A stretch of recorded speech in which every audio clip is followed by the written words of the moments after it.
మా పెళ్లి జరిగి 10 ఏళ్లు పూర్తయింది. ఒక వర్షపు సాయంత్రం నా భార్య అంజలి నన్ను పిలిచి ఒక పాత డైరీని నా చేతిలో పెట్టింది.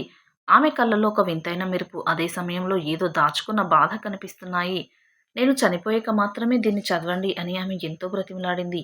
ఆ క్షణంలో ఆమె మాటలు నాకొక విధిలా అనిపించాయి తప్ప అందులో అంతటి గూఢార్థం ఉంటుందనే అనుకోలేదు. ఆ డైరీని బీరువాలో దాచి నేను సాధారణ జీవితంలోకి వెళ్ళిపోయాను. కానీ ప్రతిరోజు ఆ డైరీ అక్కడ ఉందన్న స్పృహ నన్ను కలవరపెట్టేది. అంజలి నవ్వు వెనక ఏదో రహస్యం ఉందని నా అంతరాత్మ ఎప్పుడూ హెచ్చరిస్తూ ఉండేది. ఒకరోజు అంజలి పని మీద ఊరు వెళ్ళినప్పుడు ఆ డైరీని తీయాలనే ఆలోచన నాలో ప్రబలింది. కేవలం ఒకసారి చూస్తాను, ఎవరూ చూడరు కదా అని నన్ను నేను సమర్థించుకున్నాను. ఆ డైరీ అట్ట మీద ఉన్న పేరు చూస్తేనే నా గుండె వేగంగా కొట్టుకుంటుంది.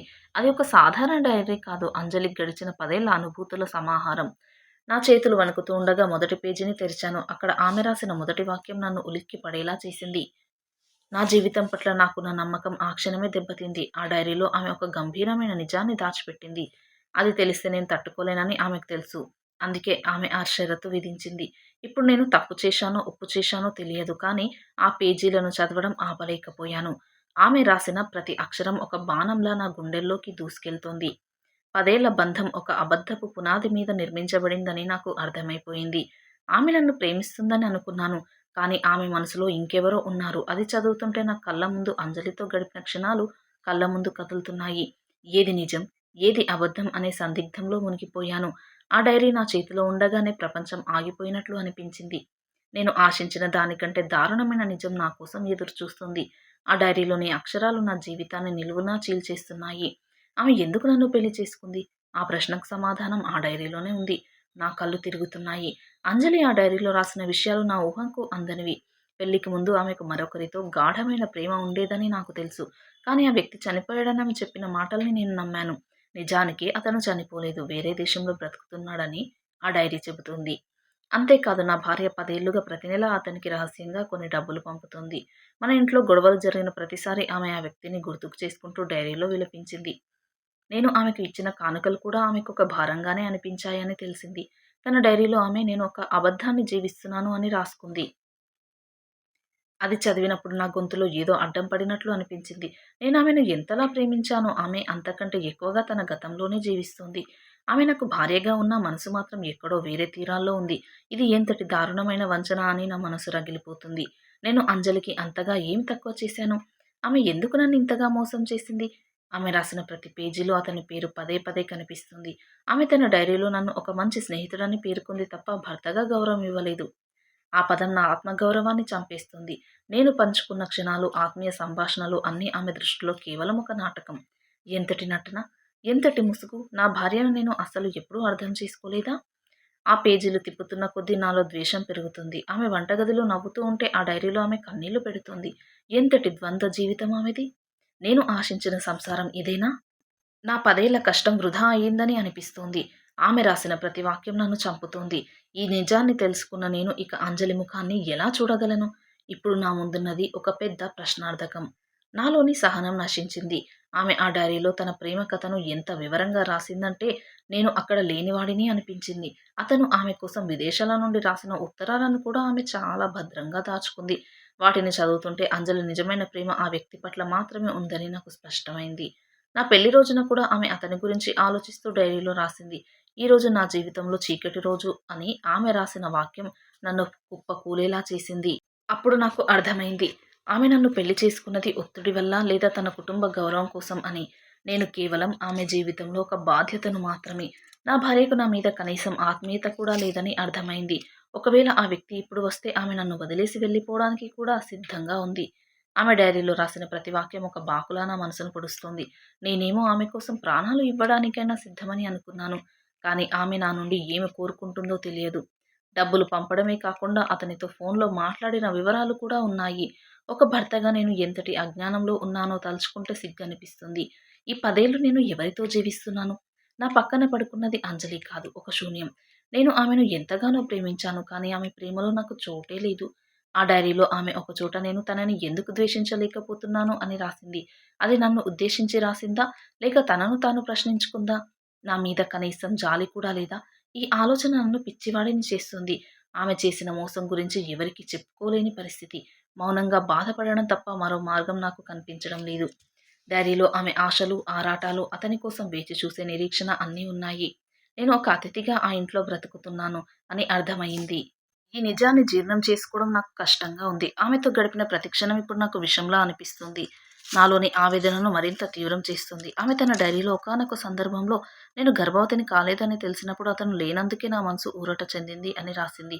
అది విన్నప్పుడు నా గుండె ఆగిపోయినంత పనైంది. మాకు పిల్లలు లేకపోవడం వెనుక ఇంతటి దారుణమైన కారణం ఉంటుందని నేను కలలో కూడా ఊహించలేదు. ఆమె కావాలనే పిల్లల్ని వద్దనుకుందా? లేక అది నాపై ఉన్న ద్వేషమా? తన డైరీలో ఆమె రాసిన విషయాలు నన్ను విస్మయానికి గురి చేస్తున్నాయి.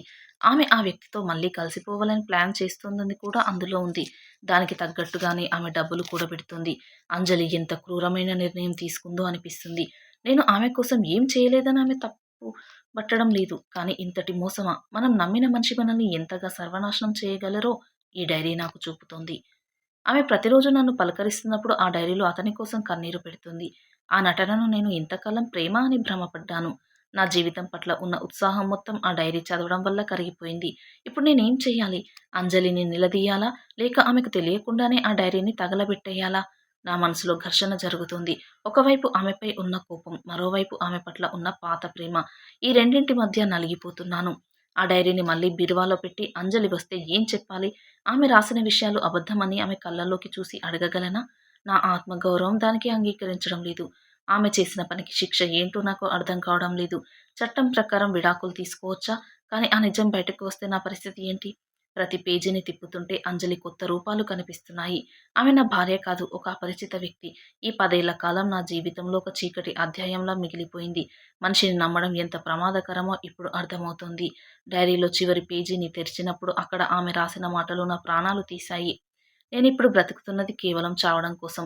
నాతో పాటు ఈ అబద్ధాన్ని సమాధి చేయడమే నా లక్ష్యం. ఆ వాక్యం చదివినప్పుడు నా ఒళ్ళు జలధరించింది. ఆమె చనిపోయాక డైరీ చదవమని చెప్పింది. అంటే ఆమె తన ఉద్దేశాన్ని ముందే ఖరారు చేసుకుందా?